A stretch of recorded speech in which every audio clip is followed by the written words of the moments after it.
at the Mutual Aid and Checkpoint Capitalism talks, and I am really looking forward to being there in person sometime in the future. My name is Layla Benitez-James, and I am calling in from a very rainy Alicante, so please forgive any thunder or sudden disappearances. By way of image description, I am a Black, mixed-race, femme-presenting individual in their early 30s with long, curly black hair. I'm wearing a white button-up shirt and have on gray-green headphones. I have some bookshelves behind me, and I am a poet, translator, and literary critic with an interest in what I'll call decolonialized eco-poetics for now, and Afro-diasporic writing in Spanish, centering on Spain. To recap the format of this event, I will briefly introduce our two brilliant speakers and encourage you all to check out their full and incredibly impressive bios on the event page. And they're going to start by giving a few words outlining their work and how it relates to questions of linguistic equality, imagining what linguistic equality might actually look like in practice, and thinking about when and perhaps where we are truly able to speak freely. Then we'll have a discussion for about half an hour. And finally, we'll have some time at the end to take questions from the audience, which I think you guys will just type into the chat if you can, and Lighthouse will send them along to me and I'll read them out. So I'd like to start with Kavita. Kavita Bhanot is a writer and translator in her own right. She wrote the deeply necessary essay, Decolonize, Not Diversify, in 2015. And her translation of Anjali Kahal's Hindi short stories won the 2021 PIN Translates Award. And in addition to this work, she has done really equally important editorial work, including editing Too Asian, Not Asian Enough, and the Book of Birmingham. And most recently, she edited Violent Phenomena, which I'm up here. And it's 21 essays on translation, which was published with Tilted Access Press this fall. Kavita, can you outline some of your work in relation to speaking freely and to linguistic equality, and maybe share some of the questions that have been most important to you? Thank you so much, Layla, for that generous introduction. And I just also want to add that you, of course, have an essay in Violent Phenomena. It's a collection we're really proud of, which I co-edited with Jeremy Tiang. And so I don't know if I should start with that and go backwards or and forwards, but that's something that we've been working on most recently, and it's a collection of essays thinking about translation in a way that complicates how we think about translation, because we felt it was really important to bring these nuanced layers into how we think about language and the translator.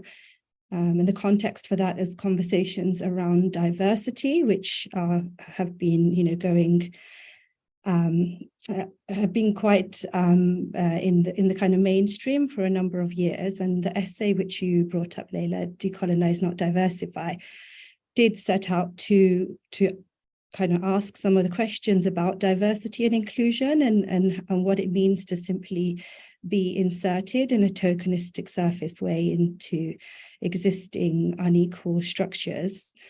And since that was 2015, I do feel that decolonize it's not necessarily a term that I use anymore, partly because I think it's been appropriated and it's often used to mean the same thing as diversity, which is simply kind of inclusion.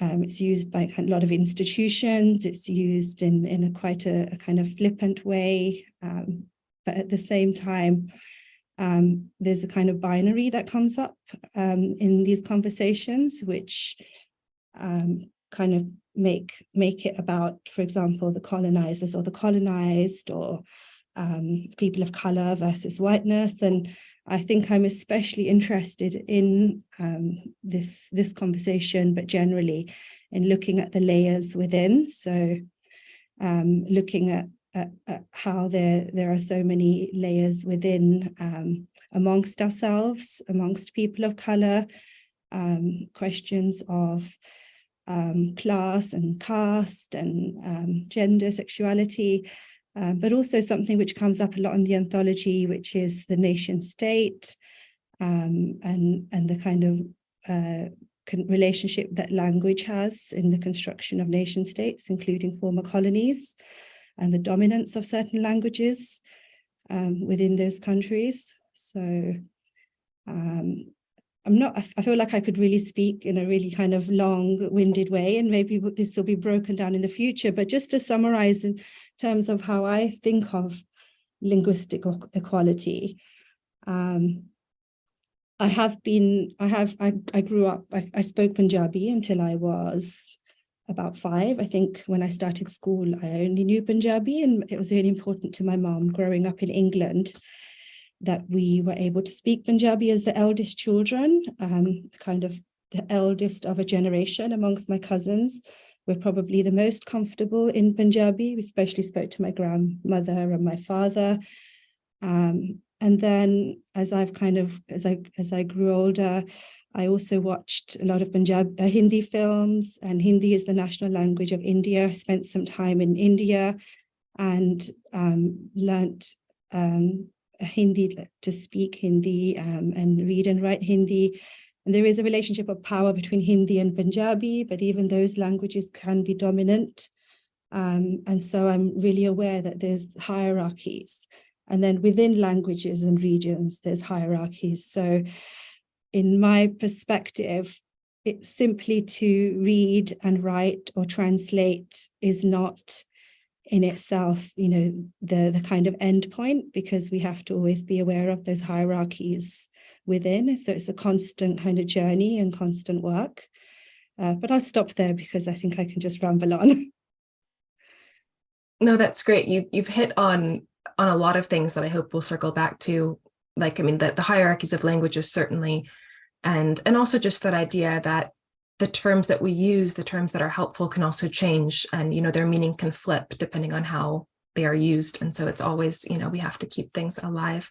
But thank you, Kavita. Now, activist and writer Kübra Gümüşay is the author of Speaking and Being: How Language Binds Us and Frees Us, which was translated into English from the German by Jish Ibsen. In addition to co-founding several award-winning campaigns and initiatives like Eden, a feminist co-creation space in Hamburg, and Futures, a feminist research and advocacy organization for desirable futures, Kübra is currently conducting research with a Mercator Senior Fellowship exploring how imagining the future impacts our reality. So Kübra, as well, can you also outline some of your work in relation to speaking freely and linguistic equality? Thank you so much. It's a joy listening to you, and thank you for allowing me to share some of the work I'm doing. So what I would like to share is, when I was drafting the book Speaking and Being, I originally wanted to write about the continuation of silencing.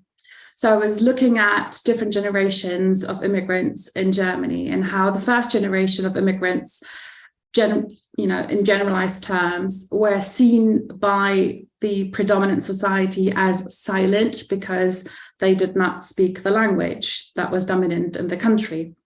The second generation was again seen as silent because, yes, they spoke the language, but they were not close enough to the microphones to be actually heard by the majority of society.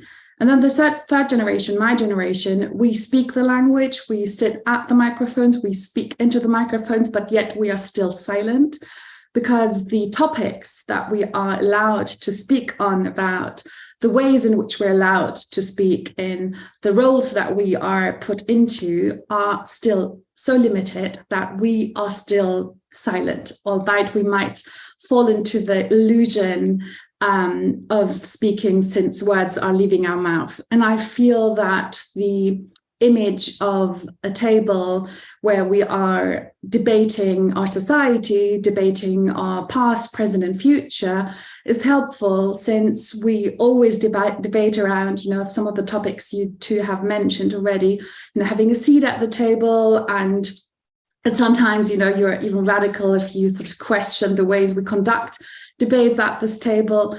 And I would even add to this that when that most of the debates we're having, we are not at the table, we are on the table.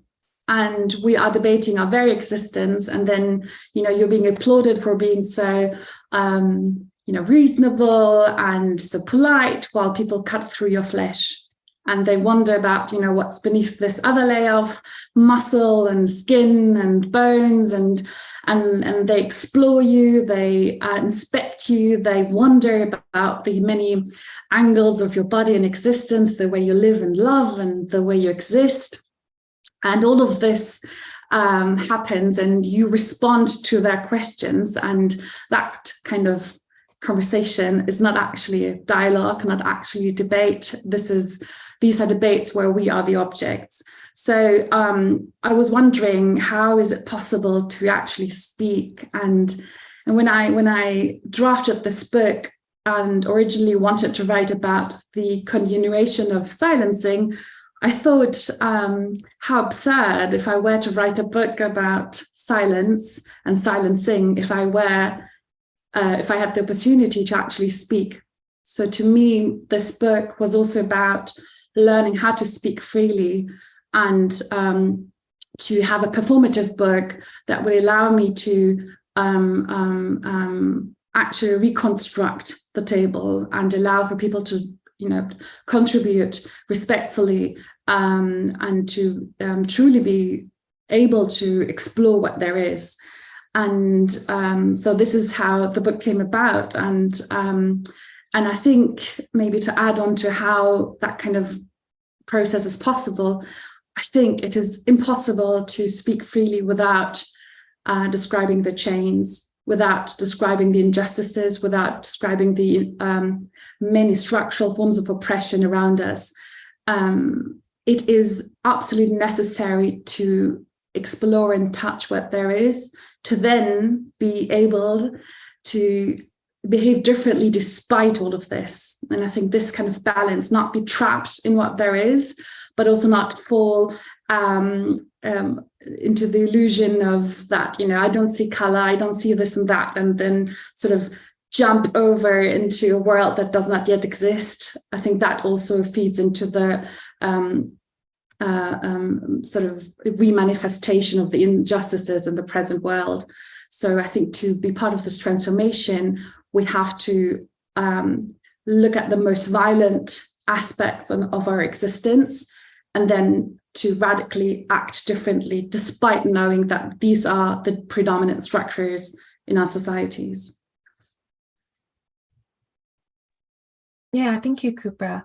And to you both. There's so many, overlapping points and points that we could jump off from, starting to think about what linguistic equality looks like. One nice point of overlap that you both talk about is kind of working from these places. And I'm wondering what you would both call them, Kavita, because you said that you're not sure about that word decolonial space anymore, or decolonial.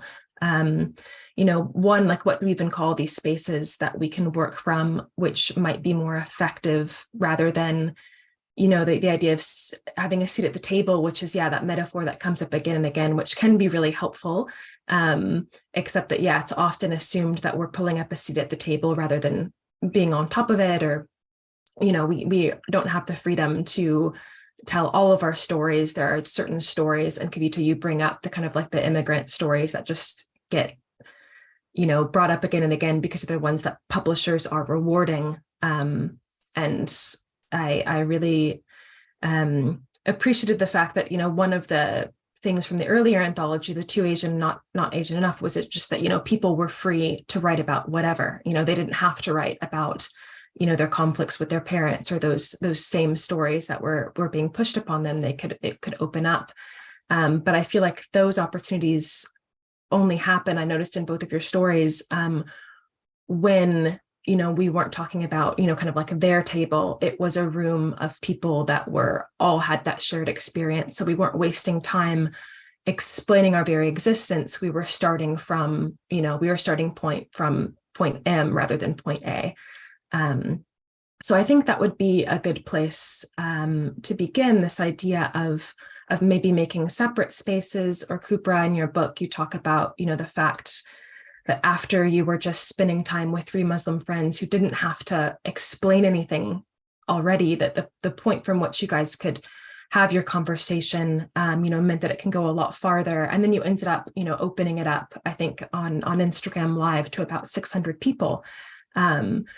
So to take a phrase from the United States, for me, I'm thinking about these spaces that are for us and by us. And I think that what comes out of these spaces, whatever we call them, it absolutely is for everyone. It's for whatever audience is willing to take a step towards it. But it seems that you both agree that the movement kind of has to begin from these spaces that are a bit safer for starting these discussions. I don't know who, I'll call on Kavita, you're already unmuted first, but then you guys can just bounce back organically if you'd like to start. Thank you, Layla. That's really interesting. I feel like there's so many aspects to what you're bringing up. You were talking about Too Asian, Not Asian Enough. That was published in 2011. And it was about really questioning the kind of pressure to write certain narratives that publishing, but generally in the British context, that was placed on writers. And that's actually something I went on to also write about in my PhD and some of my work after that. And it was looking at British Asian literature and really kind of unpacking the ideology of the kind of narrative that we saw again and again. And I did talk about it. I mentioned earlier nation states. So what was really interesting is kind of thinking about how nationalist Britain actually is. And it's something that's not acknowledged and recognized. And the space for us to fit into often has to be through Britishness, and it has to be about identifying with Britishness. And going back to Kübra, the point you were raising about the different generations, and I was looking at the figure of like the earlier generation women, the mothers in these texts, and talking about not just them, but for many, Britishness was nothing to do with their lives and their lived lives, and they didn't, it's not something that they really thought about. But it was only the few writers who kind of framed themselves and their narratives and their concerns through Britishness, who found a space in that kind of mainstream, and their stories were placed there. Now, there's been changes because those earlier narratives that I was looking at, I feel like they're still there, but they're fewer. They were in almost every case about having a narrator who's a kind of in-between, who's second generation and who is looking upon the family or community that usually at that time anyway, he has left, and is almost like a native informant talking about it, but with a kind of distance, almost like he's got that white gaze, which Kübra, you mentioned. So he's looking at his family as if they're so strange and everything about them is so strange. And something I found in all these books was a real, like Punjabi would come up, because a lot of the writers were Punjabi, and they would say, we were made to learn Punjabi, or, like it's irrelevant. I was forced. So it was almost something, a real punishment to learn Punjabi. But anyway, their narrative was one of leaving that community and that context and becoming a kind of success story in social mobility, because they were working class, in the kind of white, liberal, middle class, mainstream. Now something has shifted. So I was looking at the kind of white gaze in their work. So something has shifted since then, in the last, I'd say 3 or 4, maybe 5 years, where there's different stories coming through. But one of the things that kind of concerns me, because you're talking about creating our own spaces, And I'll come to why that's important, because I feel like even in this kind of phase of decolonizing and thinking critically, and I think that those narratives about also those male narrators always were with white partners. It was just inevitable that is, you know, that is where they'll go. There's an inevitability about that. But they have changed, and there is a kind of claiming of, with more pride, of language, community, of, you know, where you're from. But I feel that when you're facing that center, there's still a white gaze, maybe in a different way, because it can be something that's celebratory and nostalgic and kind of fixing and essentializing. So I feel like it's a new phase we're in, but sometimes to me it feels like the other side of a coin, of a kind of performative fetishizing of our identities. And in relationship to language, I feel like that can also become a kind of, you know, nostalgia about the languages that we were made growing up in the diaspora to feel ashamed of. So we want to claim the languages that were kind of in a way taken away from us, and we were made to feel we're inferior. We want to claim them. But the other aspect of it, which I feel that, you know, is that once we actually really go into those languages, there's kind of, you know, layers within them. There's hierarchies. There's in the context of Punjabi literature that I'm especially interested in, there's hierarchies of patriarchy, of caste, of class, of you know, so many other aspects that come up. So that I feel like actually it's to do an injustice to those contexts and those languages to you know, still face the center, rather than really kind of facing away and being invested in, you know, those languages and those literatures in a way that, you know, asks those questions and reads critically. And connected to the work that I do, my biggest kind of passion project is something called Literature Must Fall, which there's a kind of collective, and it's connected to my long-term work, which is about really looking at literature in a critical way always. So it's critical of diversity, because it can often be about, like, we reject white literature for, you know, for its racism or for so many other kind of prejudices, but we kind of create a new canon, and, you know, we're thinking that our literature is better, but we are formed by the same structures, and we are also formed by the literature we've read. And unless we do really, really deep work, we'll still kind of write in certain ways and you know, certain frameworks, certain ideologies. So not only as writers, but also as readers, we should keep reading critically, and that includes literature in our own languages. Like, we should always engage with it critically. So when I say literature must fall, I mean, like, we shouldn't see literature or writers as something that's kind of mystical or, you know, superior or above society. It's part of society. And in this way, I see it as really similar to the work that Kübra's you're doing, because when I was reading your book about language and the kind of sense that, you know, we are constructed by language in the same way we're constructed by stories, and we are of it. And how do we, I think there's what's the sentence in your book, which it'll come to me, but it's about being of language, and how you have to find your way through it, but at the same time, it's got all the hierarchies of the world in it.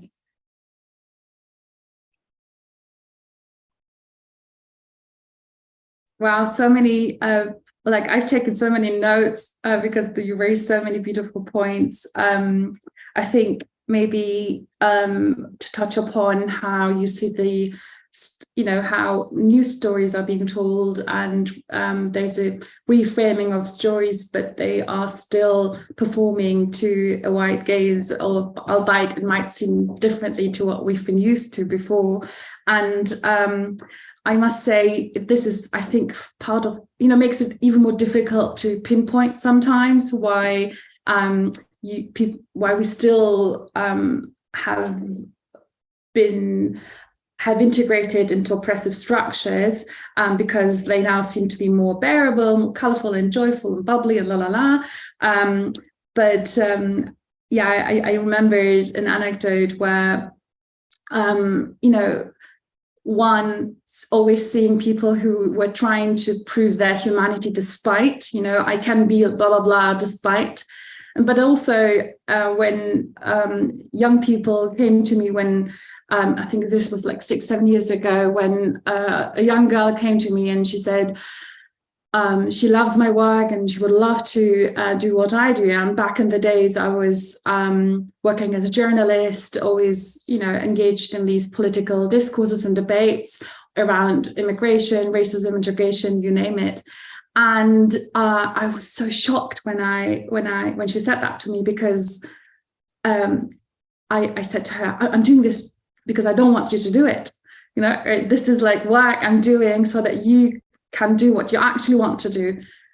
And I felt like this uncle who keeps on smoking and tells all these nephews and nieces to stop smoking while he keeps doing it. And but I also realized in that moment, she doesn't know what she wants to do, how she could construct her identity herself, how she could move through this society, because it is mainly shaped by the obstacles she's faced and us overcoming certain obstacles, but still mainly building our existences around fighting these obstacles has become a new path, but still it is one shaped by these obstacles.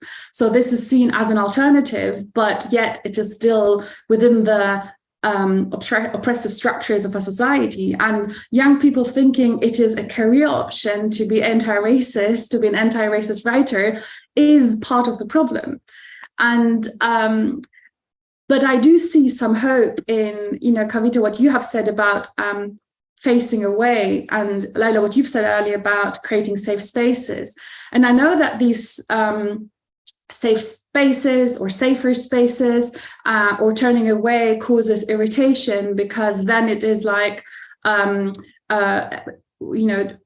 from certain perspectives seen or regarded as turning away from society or reproducing injustices by now creating an in-group. However, I would say this is very similar to what Eric Olin Wright describes as real utopias. Eric Olin Wright, as a sociologist who was studying and trying to figure out ways how to be anti-capitalist within a capitalist system.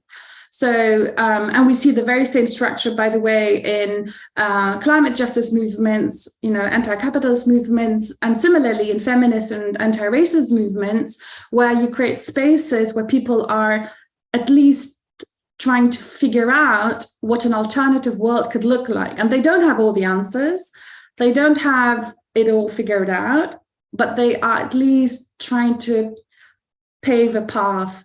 And that is by doing mistakes within these spaces, by exploring how to behave, and, or even the body languages can change. The way we perceive each other, the way we perceive ourselves can change and move and be transformed in those spaces. And those, and Eric Olin Wright describes these spaces as real utopias because, one, they are real, they are in the now, they are present. These are physical spaces where people are trying to figure out alternative ways of consumption, of trading, but also utopias because they are not the mainstream, they are not predominant in our societies, oftentimes placed in the fringes of our societies. So I would say that these spaces are like incubators where we can experiment and find out how to talk freely, how to write to a existing audience as a non-existing to classical publishing. They haven't yet figured out that there are these kinds of sets of eyes willing to read different stories written from different angles. So I would say that these spaces are extremely powerful. And I think this is also one of the reasons why these are being demonized, why oftentimes people are pulling their resources out of working on the mainstream, on their problems, into these spaces, and experimenting and figuring out is so considered to be radical, when in fact it is explorative, it is curious, it is transforming. Sorry, could I just add to that? I really loved what Kübra said. And I think just to add to that, Layla, you were mentioning the Book of Birmingham earlier. And I think one of the things that I was arguing in that essay, in the introduction, was thinking about words such as ghettoization or parochial or segregation. And these are words that come across all the time, even amongst, apparently progressive people, but they have such negative connotations. And I feel like they frame as negative precisely what, as Kübra was saying, are actually spaces of not just healing, like spaces of kind of pulling away, but they're spaces to kind of grow stronger, to articulate what is happening, to be able to kind of go deeper and into kind of nuanced layers. So it is really important to create those spaces. And also what that does is it means that you're not vulnerable, because I think one of the things that also concerns me about the phase that we're in, I was talking earlier about decolonization being appropriated, but it feels as if for a long time there was a kind of ignoring, and then there's a kind of sense of the mainstream wanting to kind of offer lots and lots of opportunities and bring people and voices in. And what worries me is what happens when that stops, or what are the subtle ways in which there's still silencing happening in those spaces that are offered. If those who have power still remain in power, and so there's still not a sense of kind of owning your own space, and there's a vulnerability as well. So it's really important for that reason, but also kind of the possibility of speaking as equals. I think until that work is really done, which you have to do, facing away, in order to connect as equals. I was at a conference some years ago, and I wrote about this in an article, and it was a kind of conference on crossing borders and post-colonial intellectuals, but there was a real unhappiness about this kind of idea of safe spaces, and it was a kind of sense that, why don't we have access to so there were kind of, white academics especially, like, why do we not have access to all these spaces? Why are there spaces that are closed to us? And yeah, my response to that was that you can't actually have a conversation as equals. People, it's not that there should never be interaction, but you need to have interaction as equals, or dialogue, or, conversation. And so I think that people need to develop, the space to see what's going on, and to really be able to articulate it and challenge it with strength. One little last point that I also want to add is that I sometimes hear a kind of nostalgia for earlier politics in Britain. And there's a sense that, for example, everybody was fighting racism and they were all united. And now people have broken away into identities. And my understanding is that that's also, though, because of the layers amongst people of color. And it's because of the anti-Blackness, or the Islamophobia, or class, or gender, and all of these hierarchies amongst ourselves. And so even to kind of be united as people of color, those with power need to interrogate and acknowledge and listen, rather than a kind of just, putting everybody together and assuming that we're all the same and, we're all fighting racism together. And maybe to add on to your last point, I think that this kind of nostalgia is due to sometimes the tendency to rest within the analysis of the injustice, and that sort of dilutes the strength that could arise by identifying an injustice and then sort of using that to look at how it is interlinked to other forms of injustice, to then build more strength around transforming society. But sometimes when you rest in the analysis, when your job is to describe, analyze, and I would say that we've built an industry around the analysis, right? So we've built an industry around studying the present.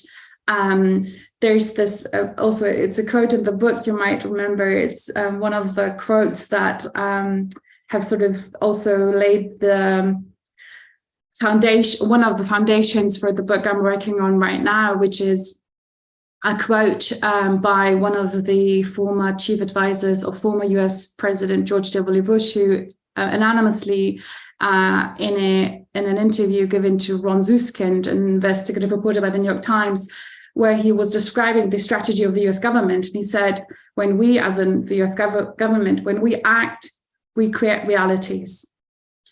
And you will study those realities. And while you study those realities, we'll act again, create new other realities. And this is how things will be put into order. We are history's actors, and you, all of you, are left to study what we do. And I think if we stop at studying, this is what will happen. So what we need to do is, despite us being applauded for an accurate analysis, for a very intellectual study of what there is, albeit there is money now in this kind of analysis, we still need to create those spaces where we explore what there could be. And this is why I feel these kind of spaces, you could call them safe spaces, you could call them incubated, you could call them, I don't know, imagination workshops, whatever you label them. We need these kind of spaces where we can explore how we could act differently and be differently. But it doesn't mean that we should stop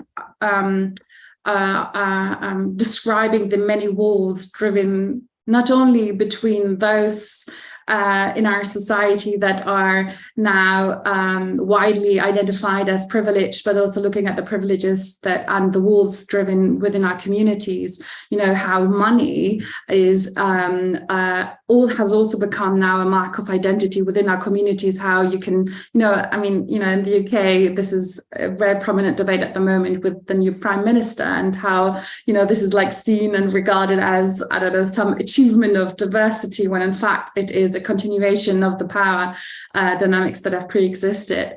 But also, for instance, in the Turkish communities, there is a very blatant racism against, for instance, Kurdish people. Their language has been prohibited for centuries, and to this day they face violent racism, and it's fatal, and it continues in the diaspora as well. And to look at these kind of injustices within marginalized groups is very difficult, since the people who work on these topics are already so vulnerable. To then talk about vulnerabilities within their communities, suck so many resources, but it is necessary to then be able to create new spaces to explore. And I would also, to make that one last point on this, I'm a huge advocate of learning and growing, and learning and growing entails making mistakes.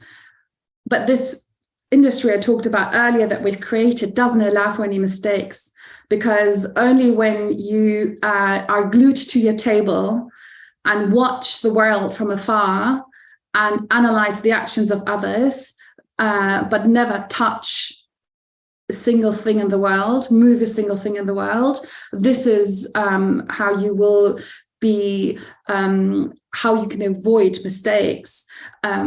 But mistakes are not only to be tolerated, they are absolutely crucial.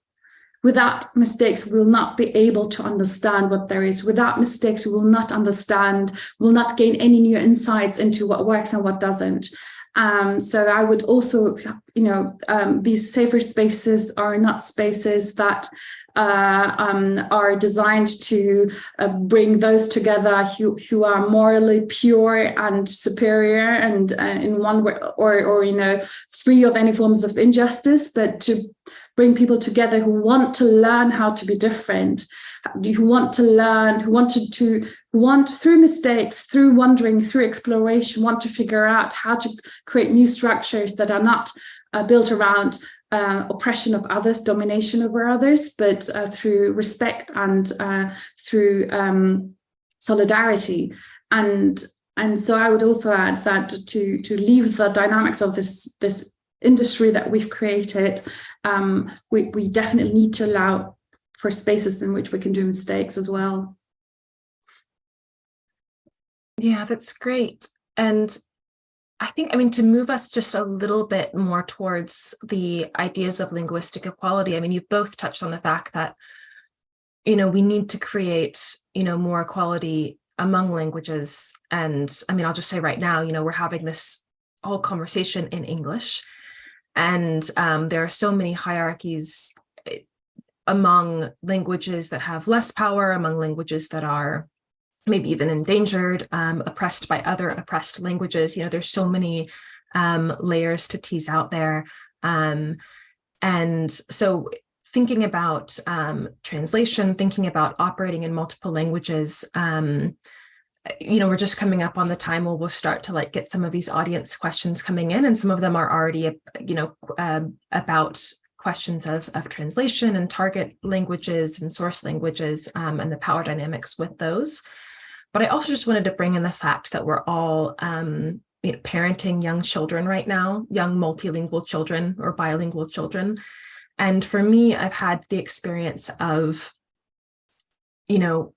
talking about these things, thinking about these things in a very heady, reading books about these theories. That level is very different from actually speaking to a child and teaching them vocabulary. Kübra, you mentioned in your book, wanting to teach your son German, and wanting to correct his grammar so that he can speak, quote unquote, properly, but also being so cognizant of the fact that, you're imposing all these gender things, and that which happens in Spanish as well. And Kavita, you were saying how, you want to speak Punjabi to your child, but there's all this sort of you slip back into English. And so there's all of these, the public, the personal, and political, there's all these overlaps. So maybe we could speak just a little bit about either your both of your multiple languages, and the way those contribute to linguistic equality, and just how you're putting that into practice.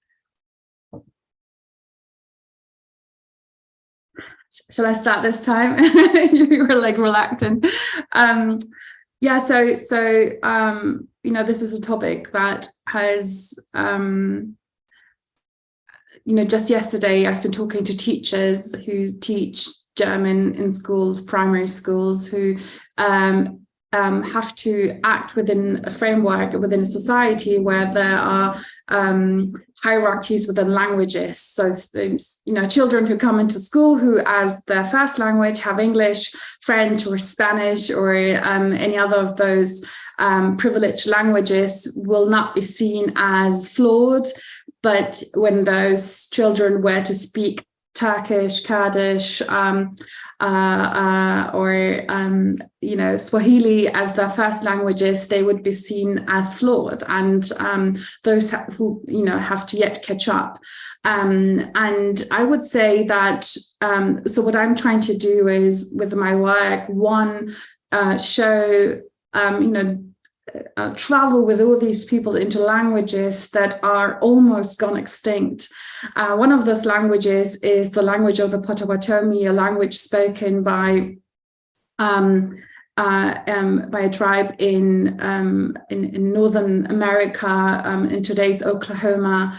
And this language has very beautiful grammar, because their grammar not only has pronouns like he, she, or it, but many, many, many more pronouns for, say, plants and insects, for mountains and stones and trees and water, And Robin Wall Kimmerer is, one of the very famous advocates of this language, and she wrote this book, Braiding Sweetgrass, where she explores this language. And one of the beautiful words she's shared is the word purpui, which roughly translates into the force with which a mushroom pushes itself away from earth overnight. And the beauty of this word is not that there is a specific word for a specific phenomena in nature, but the perspective from which you observe this phenomena. Because you observe this from the phenomena of Earth. You watch how this mushroom pushes itself away from Earth towards the sky, passing by humans who believe themselves to be at the center of the universe. And this language also allows people to regard the world not only through human eyes, but also through the eyes of all the other living beings around us, from water to mountains to trees to insects. And it leaves us with questions like, how would we debate climate justice differently if we were to speak a language that would allow us to watch the world through their eyes as well? How would we walk through the woods if we knew those trees would be looking back at us? There's a huge, quite sad plant next to me right now, and I wonder what they say about me talking about them right now. And another beautiful quote by Robin Wall Kimmerer is, she says, she talks about how she is known by her home place, which again, all the debate about belonging brings in a different perspective, that physical space that has observed us grow and be born into. So I'm giving this example because this language at the time where Robin Wall Kimmerer was trying to learn it was only spoken by 9 people on the whole planet. But yet this language gifts us with a beautiful perspective that is missing in many other predominant languages in today's world. So the worth of a language is unfortunately often related to their power within politics, international politics, with how much they've occupied and colonized over centuries, how much they've exploited, how much cultural diplomacy they've invested into, and yet we see how this is not what makes a language truly valuable. But what I would advocate for is to look into spaces, and that those can be in our primary schools as well, where where children learn that they bring value into their schools. And I mean, the same problem we're facing not only when it comes to languages, but generally how children are being taught, right? We treat them as beings that have yet to learn how to have to sort of catch up until they can sort of be with us, when in fact they are teaching us so much about us, right? About the absurdity of our reality. My child, when he was around the same age that like your children were, when he was 2-3 years old, he taught me about the absurdity of us being in a restaurant, sitting on our butts on a table, on chairs, seated at tables, not moving for 2 hours and just exchanging sounds. But he was seen as disruptive because he was looking around, he was walking around, he was touching all sorts of things, he was putting things into his mouth, but he knew the color of the curtains in that restaurant. He had looked into people's eyes. He would remember the people in that restaurant. I wouldn't remember anyone. I wouldn't even know who sat next to me because I was only focused on that person right in front of me. So children are teachers to us as well, but yet in our primary schools, they are being taught that they have to memorize things and catch up.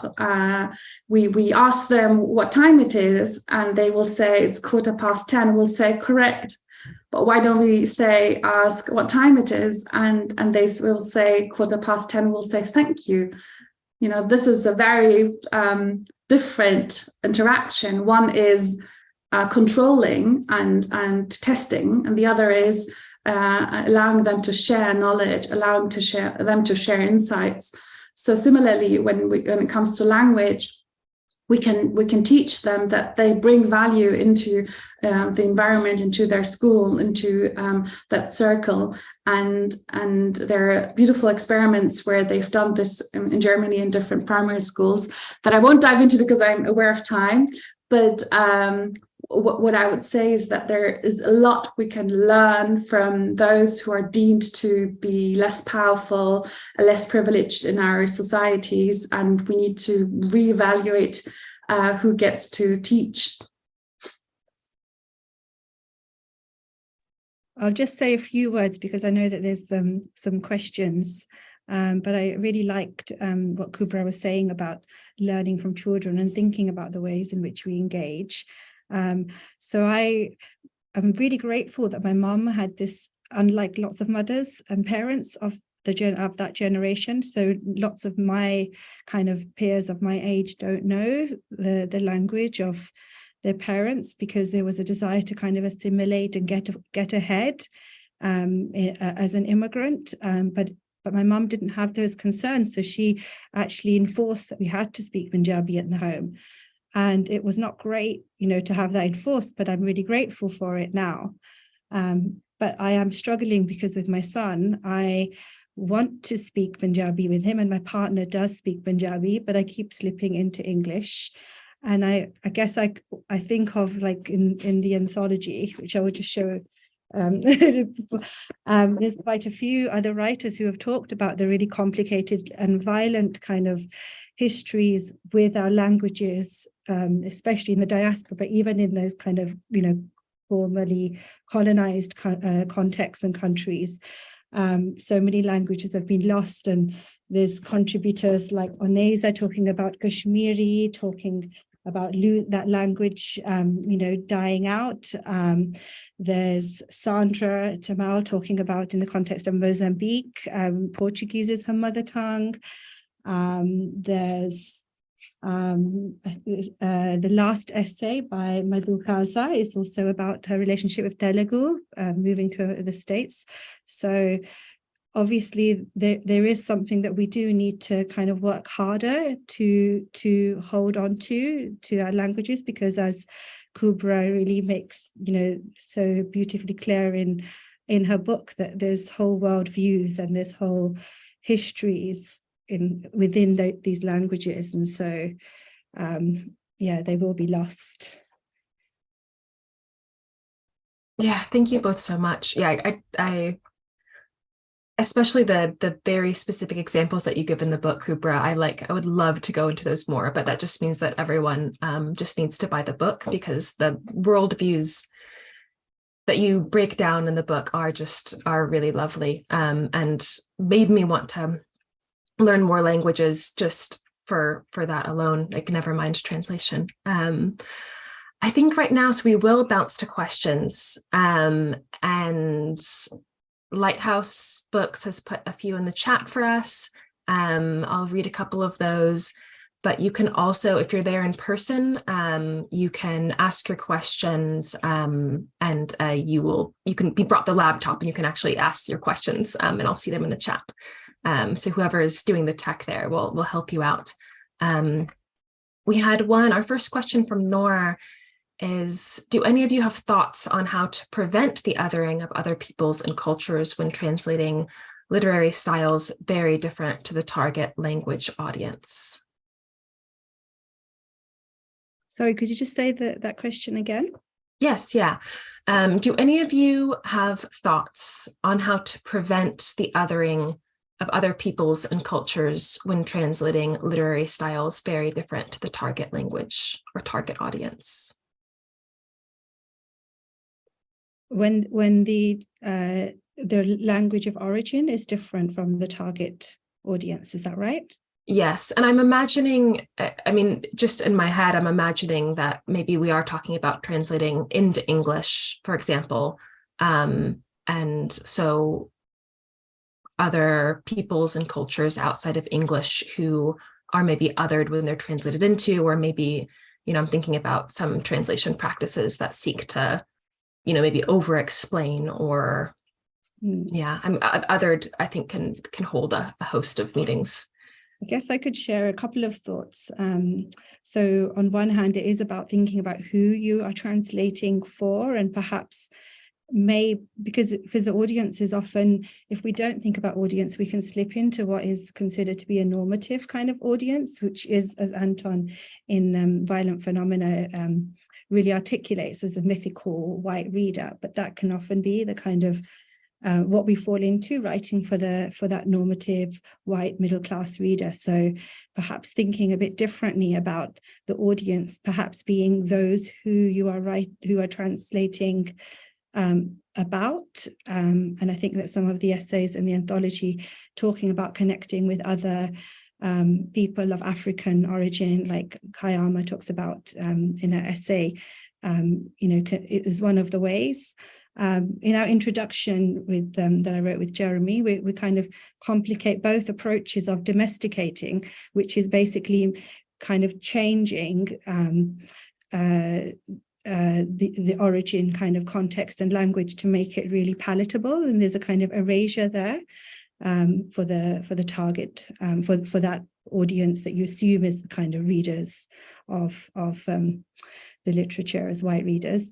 But then on the other hand, the alternative, which is a kind of foreignizing, can also be just as complicated, because it can also other and exoticize, and there can be a fetishizing. In a way, it's the kind of dynamic I was talking about earlier, which is of the earlier generation of, British Asian writers who are in a way, dismissing or erasing and wanting to assimilate. And then the other side where you're kind of, fetishizing and performing and still othering for a white gaze. And the idea of what's normal remains. So I think that's something that we have to really interrogate.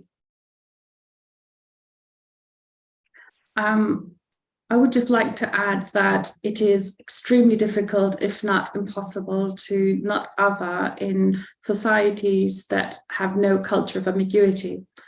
That people would regard a translation of a book as the definitive translation is part of the problem, and understanding that a translation is just a perspective onto what this book could translate into in another language would be a more humble approach. But yet we live in societies where humbleness, where humility is not regarded, applauded with attention. I would even say not welcomed. Whereas, pretending to have the definitive answer to whatever question is being posed, or to explaining what something is, gets a lot more attention. But if we were to live in a culture that allowed for more ambiguity, it would allow for translations to not, fall into the trap of, saying this is what it means, but it could mean that literature would sort of, words could be more elastic, they could contain much more. You could play with words a lot more. You could maybe sometimes even introduce new words into the language you're translating into, because there is not yet one word that would entail what you want it to mean. And so I would say that there are beautiful techniques that Kavita talked about, the dynamics that you have to navigate. But I think overarching is the lack of space for ambiguity. And I would say that the dynamics we've been discussing throughout this hour are also because people want to know who we are. And then you have some who perform to this question by, showing the flaws of the others to sort of portray ourselves as beyond. Or you have others who then portray us all as, again, a homogenous group that is beyond what they see we are, or what they think we are. But still, it's all about answering to the question of who we are to an audience who has asked this question and forces us into performing to their question. But in a culture of ambiguity, we could put sort of flashlights onto different perspectives and facets and layers of our being, without having to live with the burden of people regarding that layer, that facet as the overall marker of who we are. And I think this is what we need to strive towards. And this is also what translation can do, is it can work as one facet of what this book could be, but not as the definitive answer onto what it is. Yeah, great. I was just checking in with Lighthouse if we could do one more question, because I think it would be nice to end it on, I won't say a practical note, but there was one question from Anne about how do we go about creating spaces that are for us and by us. And I feel like you would both have really different answers. I mean, you know, Kübra, you've made different kind of organizations and kind of like think tank like spaces, and even just, you know, having books that are translated into different languages. And then Kavita, like working as an editor, you know, you're making a physical space that is a book. But also I know you were part of a writers group, and, you know, part of, you know, founding Literature Must Fall. So if each of you maybe could just talk briefly about, you know, how you have created those successful spaces in the past, I think that would be a great place for us to land. I mean, I feel like there's different work to be done in different ways, in different spaces. So I actually don't think there should be any judgment about people who are doing. I think we all bring our strengths into, you know, different parts of the work. I think I have tended to be more interested in kind of, in a way, trying to create space, you kind of, not utopic spaces, but just spaces where we can let our imaginations soar in terms of being critical. And I think my experience over the years has been that simply creating spaces on the basis of identity have very rarely worked, because I feel like the conversation is often pulled back into you know, directions perhaps, and you end up doing the same thing that you can end up doing in white spaces or mainstream spaces, where you just keep covering the same ground. But I have felt especially nourished in spaces, discussion groups, reading. We had a decolonial community of practice that met every fortnight. We have an online reading group at the moment, and I feel like connecting with other people, putting your truth out there in whatever way, people come forward who connect with that, because they're, you know, there's something in there that they recognize. And I feel like there's very beautiful spaces and conversations and communities that can come from that. So I always encourage others as well to kind of, maybe, you know, we have to be brave and just say, you know, what we want to say, because then there will be people that will come out of, you know, come forward, and because they connect with you, you might really piss off a lot of people, but this, you know, you gain a lot as well, and then you can really kind of dig deeper and deeper in those spaces, in your understanding and articulation, and the change that, you know, you can bring about. What I would like to add is that if you create a space, whether it's so-called safer space with people who share one form of marginalization, whether it's people who have certain ideals that are being brought together through their ideals, through their visions of the future, through their activism, through their practice of work, whatever that is, I think one needs to understand that any form of gathering is curated and can be curated differently to what the norm within society is, by naming the structures, by spelling it out, saying things like, you know, what I said earlier about mistakes, that mistakes are welcome, and that we regard those as opportunities to learn. And the interaction within that space will fundamentally shift by having named the infrastructure that you want to build around it. So, and you asked, how to successfully create those spaces, and I think it's by having been very unsuccessful with a zillion other spaces where things have failed. and you learn so much through failure. And we, see only those things that have worked, but I'm sure Kavita could share lots of stories where things have not worked out, but then something grew out of it that was even more beautiful. So anyone who wants to proactively do something different,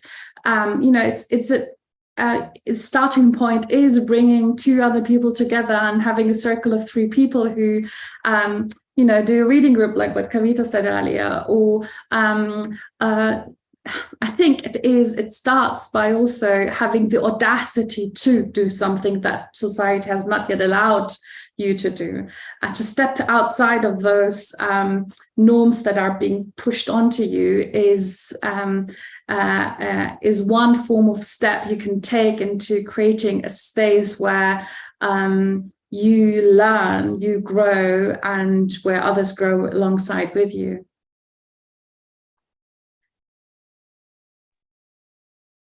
Great. Well, thank you so much to both of you. And I think that's all we have time for just now, but really hope this conversation continues in the future, and I'm looking forward to reading more work from both of you. Thank you so much to Lighthouse Bookshop for setting this up.